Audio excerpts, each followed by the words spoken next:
Rabindranath Tagore, I think he was an Indian poet, said, "I slept and dreamt that life was joy.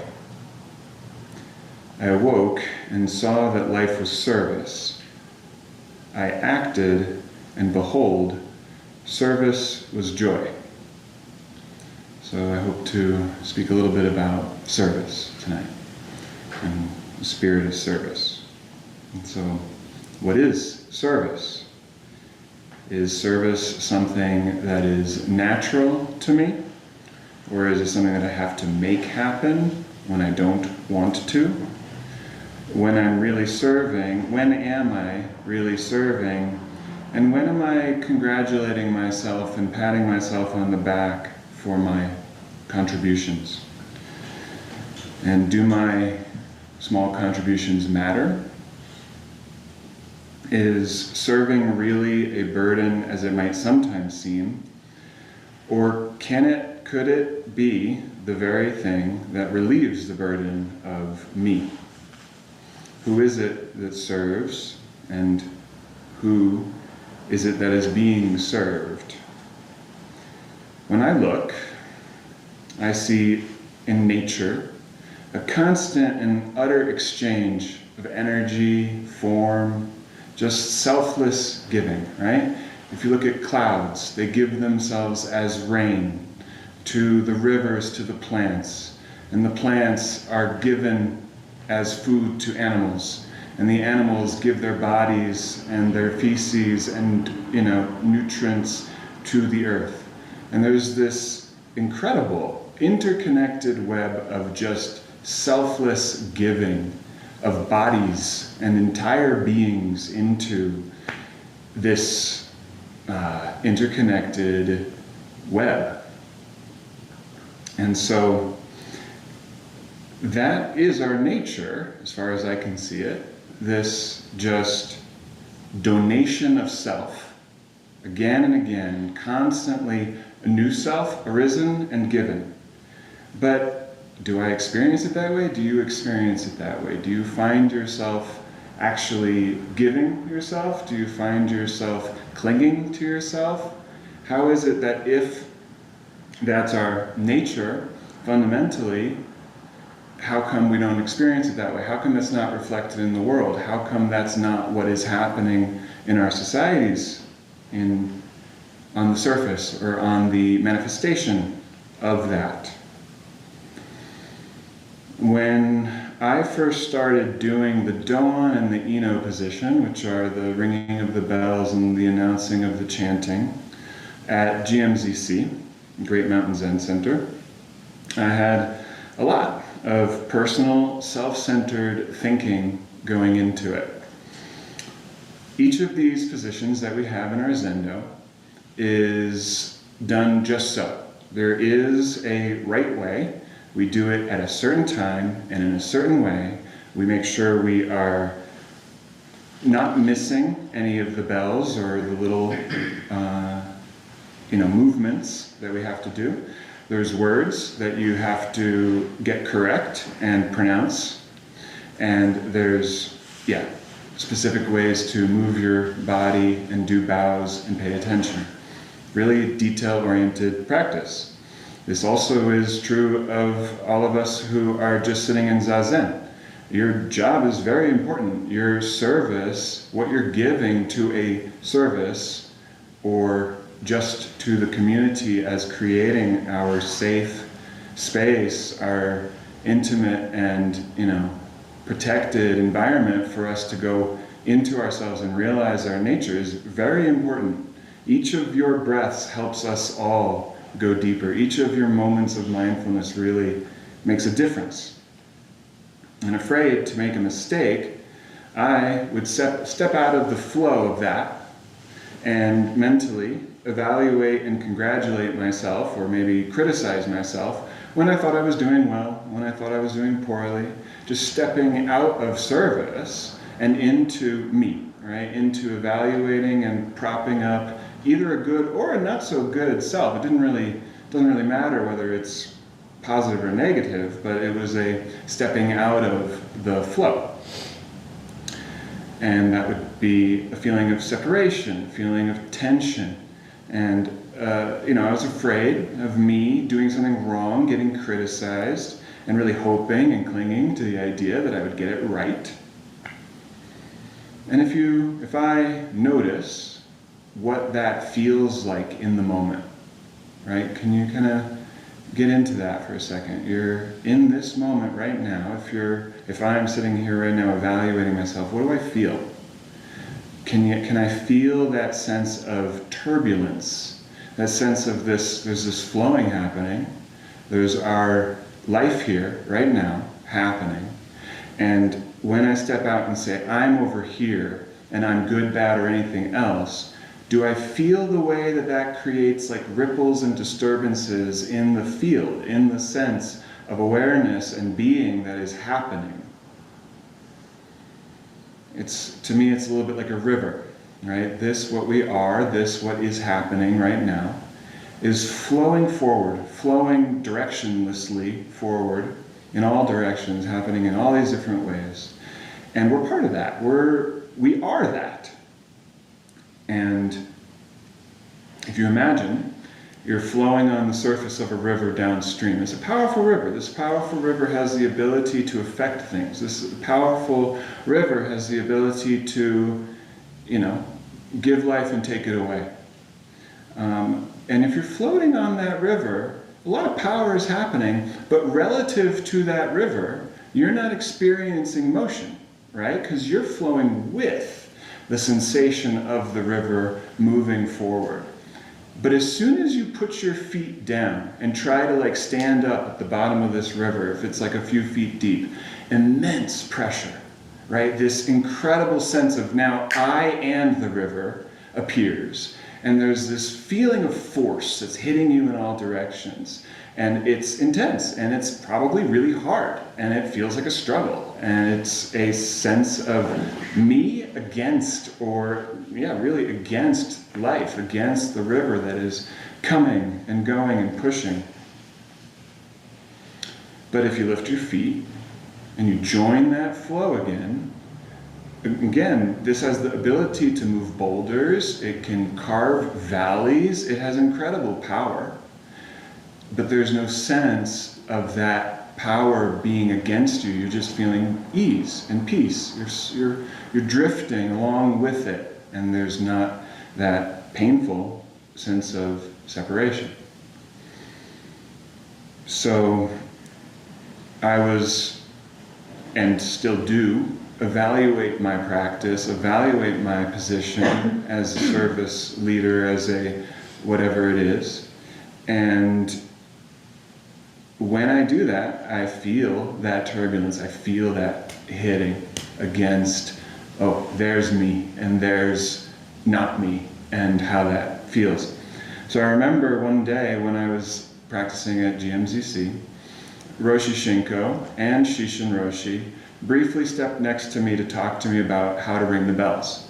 And Roshi Shinko told me to not be anybody when ringing the bells. And at that time, I was shocked. I'm like, what? I don't know how to do that. That's scary. I don't know what that means. And as I was wide-eyed about that, Shishin was chuckling. But that session, service, the next service that was happening right then, I did it. And it was just this sense of, there's the service happening, and it was possible to let go of me evaluating. And I got a little glimpse of just okay, this is what it feels like to not be making such a big deal out of me.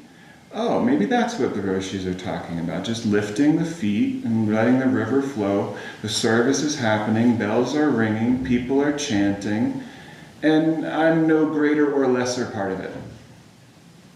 And in that, there's stillness, there's peace, there's a sense of all this activity occurring, there's a sense of many things happening, but also right in the midst of all that activity is something that's not really moving. The self is not really moving. The self is not really selfing. At the beginning, I mentioned how, everything is this dana paramita, giving generously, right? Everything is self-sacrificing, constantly pouring itself into everything, and so we get all this. But if everything's already perfectly giving, if everything is already this nature of selflessness and emptiness and benefit, then why do I have to do something? Shouldn't I be able to just kind of sit back, relax, do nothing, and service occurs? And the reason that that's not the case is because we have a lot of habit patterns. We have a lot of conditioning. We have a lot of sense of me, at least I do. And it limits my awareness and creates the illusion of duality with me over here, the world over there, and then the three poisons come in, and my reaction to what is happening is based on those, and I create suffering. I don't reflect this nature of giving. I reflect me and other and my territory and not wanting to sacrifice what I believe is me because I've identified with a small piece of this awareness.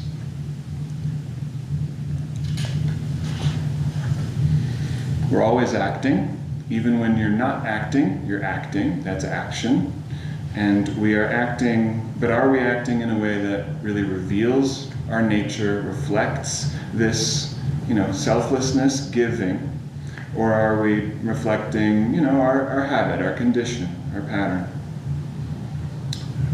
Zen master, so Dogen has something to say about this. Zen master Bausch of Mount Mayu was fanning himself.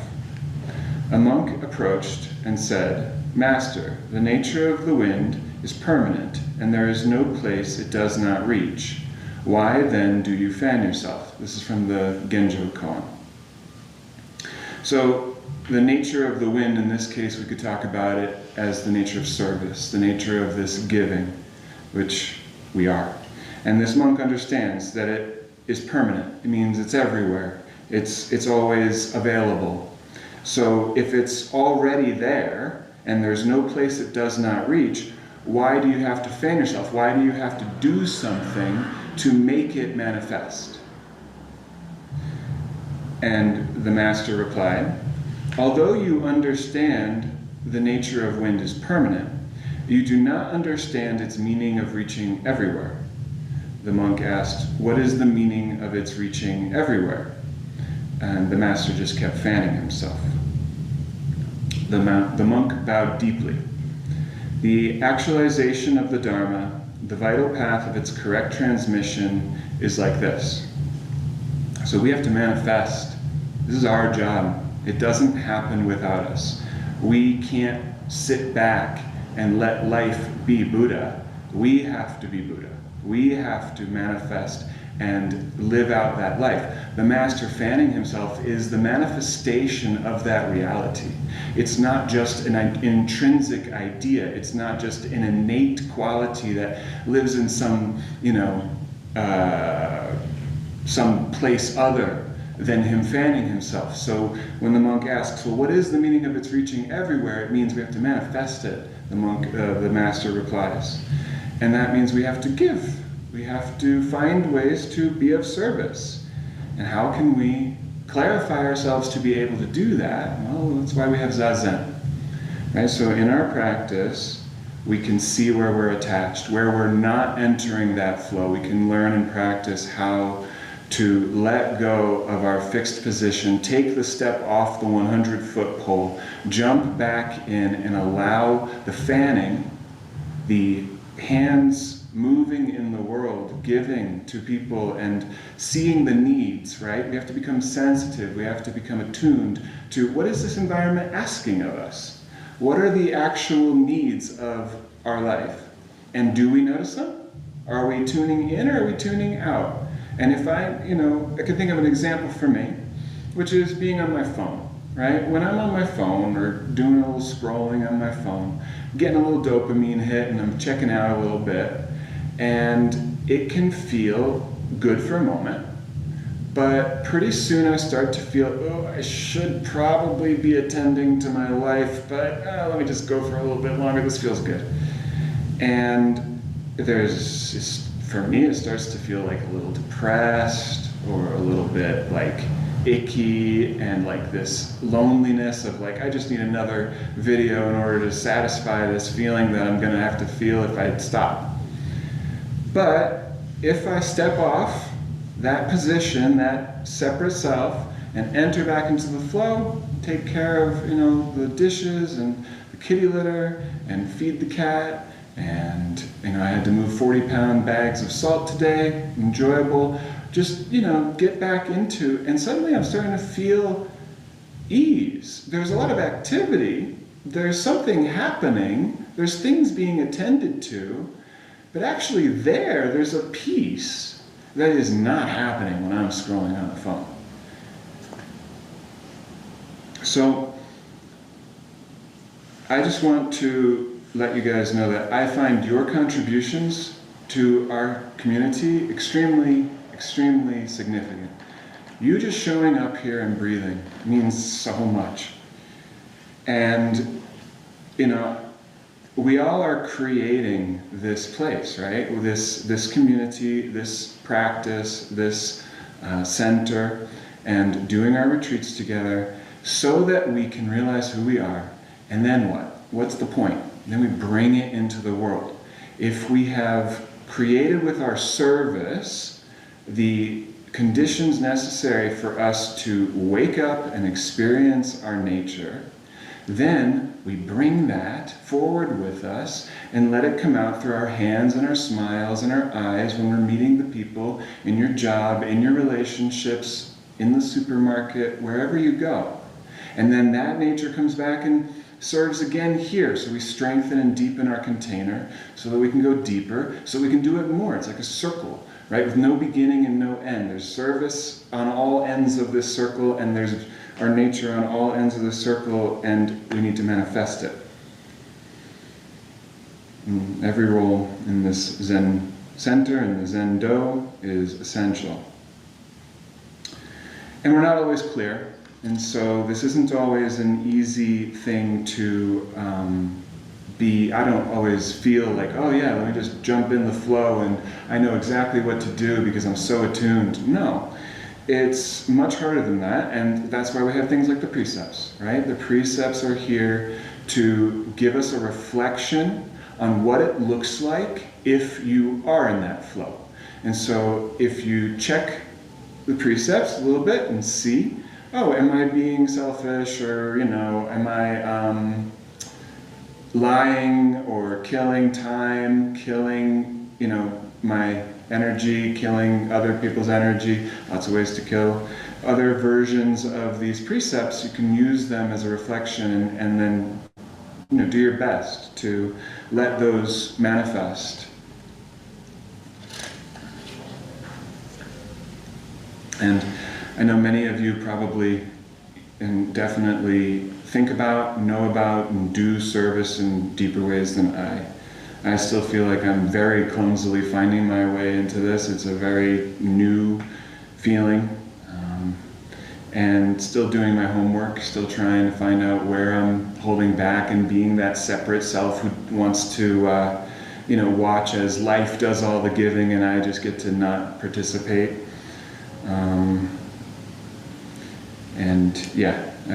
I just am seeing that in myself. And I feel humbled that my life might actually have meaning beyond myself, and so may it be so. So, again, that quote, I slept and dreamt that life was joy. I thought it was about me. I thought it was about my pleasure. I thought this was something to do with me getting something out of this. And I woke and saw that life was service. I saw that, he saw that the nature of our life is to be constantly giving ourselves. And then it turns out acting in that way is peace. Acting in that way is freedom. Acting in that way, being that nature, is joy. So let's do that. We can sit for 15 or 20 minutes. Yeah, let's sit for 20 minutes, and you can just think, what are the ways in which you hold yourself back from practice or from service? What's your understanding of what it means to throw yourself in? What is it to be, nobody in service, or what is it to be somebody in service? And just, yeah, we can have a discussion. Thank you.